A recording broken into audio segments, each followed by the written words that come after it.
ce qui rapproche aussi Hortense et Robert, ce qui est une espèce d'alibi, c'est que Hortense doit rentrer de Lille dans le petit village Erquigny-en-Ferrain que j'ai inventé, qui est sur la frontière belge entre Warneton et Comines, deux autres petits villages.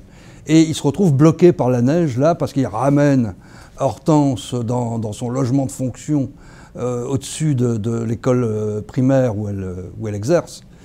Et il se retrouve bloqué par la neige. Donc ça tombe bien, quoi. Il va être obligé de rester avec la femme qui le tente.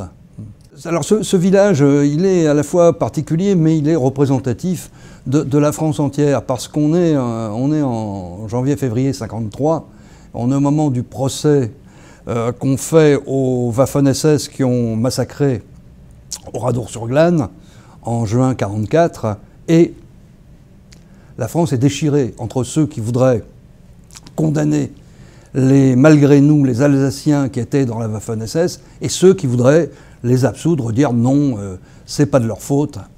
Erquigny est là aussi divisé. Le maire communiste est lui pour une condamnation ferme de ces Waffen-SS. Et puis il y a du côté du médecin qui est lui beaucoup plus de droite, beaucoup plus libéral, voudrait qu'on pardonne, qu'on aille de l'avant et que la France soit une bonne mère pour tous ses enfants.